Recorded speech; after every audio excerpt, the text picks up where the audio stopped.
Good morning, everyone. Happy November. Can you believe we're already 10 months through the year? Only 2 months left? It's incredible. We've gone through a lot this year, so. Good morning, everyone. It's already November. It's crazy how quickly this year has gone by. Today, we're introducing a new topic called food chains and food webs. It's still a part of our ecosystem unit. We're just building off of what we've learned over the past week. To start, just reviewing factors in an ecosystem. Biotic factors are anything in an ecosystem that is living or dead. You have grass, mushrooms, wild cats, and you see in this picture here, it's any type of plant, any type of animal, protists, fungi, bacteria. We focus more on the plants and animals. We touch a little bit on fungi and bacteria. We don't really talk as much about protists. Abiotic factors are anything in an ecosystem that is non-living. So they can't live, they don't die, they are. Sunlight, or the sun, water, snow, ice, wind, or even, air, dirt, rocks, sand. All of those are non-living things. And in the picture, you also see minerals. Minerals are things that are in the sand or things that are in the dirt. We don't touch on as much minerals in this class either. Last week, we introduced autotrophs and heterotrophs. Autotrophs make their own food. They include plants, some protists, and some bacteria. So auto is self, troph means nourish, and so when you put it all together, an autotroph means self-feeding or self-nourishing, because they typically make their energy from light, which makes them a photoautotroph, or a chemoautotroph, which means they make their food from chemicals, typically found underwater, like we learned last week. Heterotrophs cannot make their own food. They must obtain energy from outside sources. And so hetero means other, troph means nourish. So if you put it together, heterotroph means other feeding. They have to feed off of others to get their energy. This includes animal, fungi, and bacteria. For animals, we have to eat other things, put it in our mouth, chew, bite down, swallow, digest. Some organisms like fungi, bacteria, they don't eat like with a mouth like we do. They do more of absorption, and so they'll suck nutrients kind of out of other organisms, kind of like roots kind of absorb water out of the ground.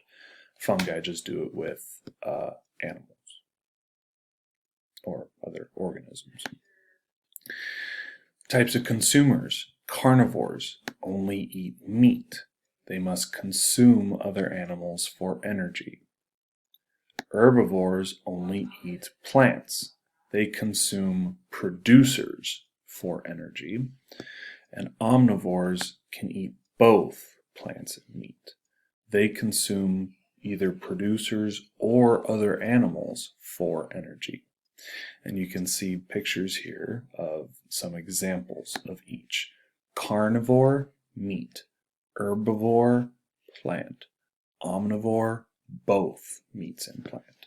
So those were reviews for us. The new topic is food chains and food webs. You may have seen these before, but what are they? Food chains are simple tools used to track and observe how energy flows in an ecosystem. Okay. In this ecosystem, we see that grasshoppers get energy from the grass. So the grasshoppers are eating the grass. Num, num, num, num, num. We know that because there's a red arrow pointing from the grass to the grasshopper. You see that arrow pointing there? That shows where the energy flows in the ecosystem. Okay, and so the grass is the energy source for the grasshopper, meaning the grasshopper eats the grass. The birds eat the grasshopper. Snakes eat the bluebird. Owls eat the snakes. Okay. Energy goes from grass to grasshopper. Energy goes from grasshopper to bluebird. Energy goes from bluebird to snake. Energy goes from snake to owl. So, where do the snakes get their energy from? Answer that in the Edpuzzle video.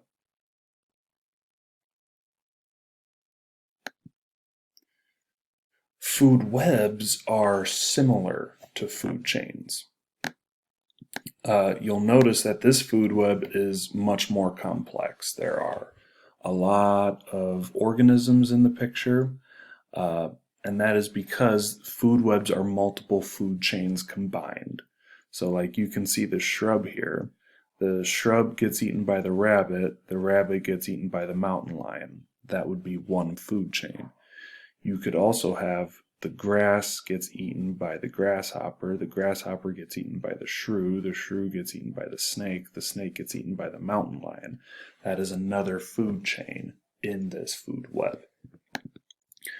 Food webs are much more realistic because in nature, organisms don't really just eat one thing. They consume more than one food source.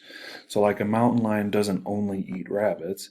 We see that a mountain lion, which more true in nature, mountain lions will try to eat deer. They might try to eat snakes. They might try to eat shrews, you know.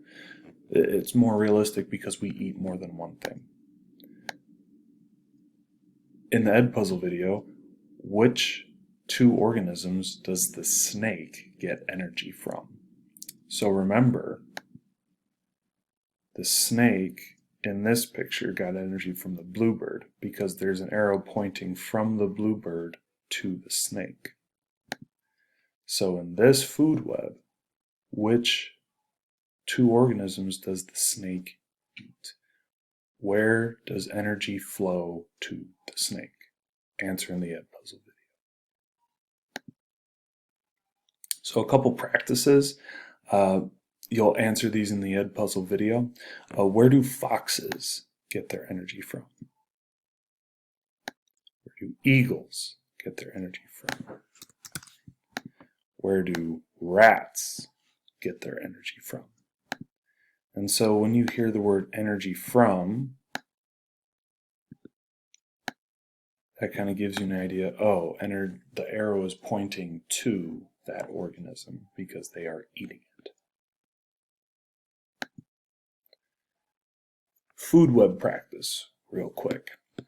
Based on the food web, what do grasshoppers eat for energy? Okay, this one actually has two answers because you can see perhaps there's more than one arrow that points to the grasshopper. So what organisms eat the grains for energy? So now I'm changing it on you. Grains get eaten.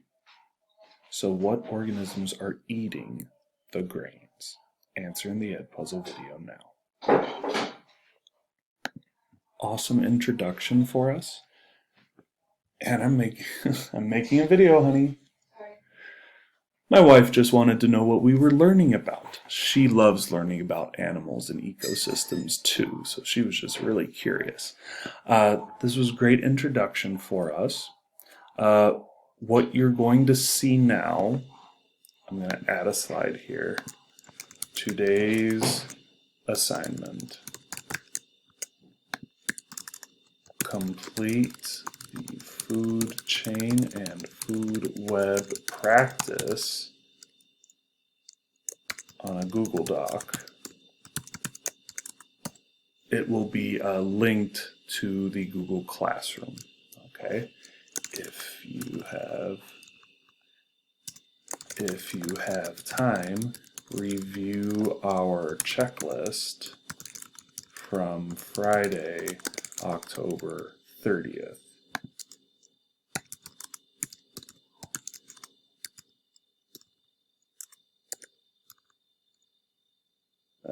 I can't find it. But that checklist from Friday it's in there. But if you review that checklist, you can make up any missing assignments that are linked in there. Try that, work on that. Any questions, email me.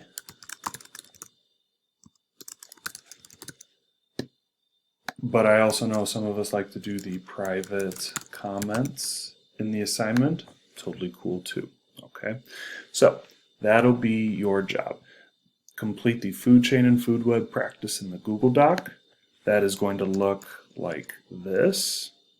I've included those food chains from the slides, and each one just has a couple questions. You'll notice here that I'm asking some more challenging questions, like number 4, consumers are organisms that eat other organisms for energy. Which type of consumer are they? Well, that goes back to this slide here.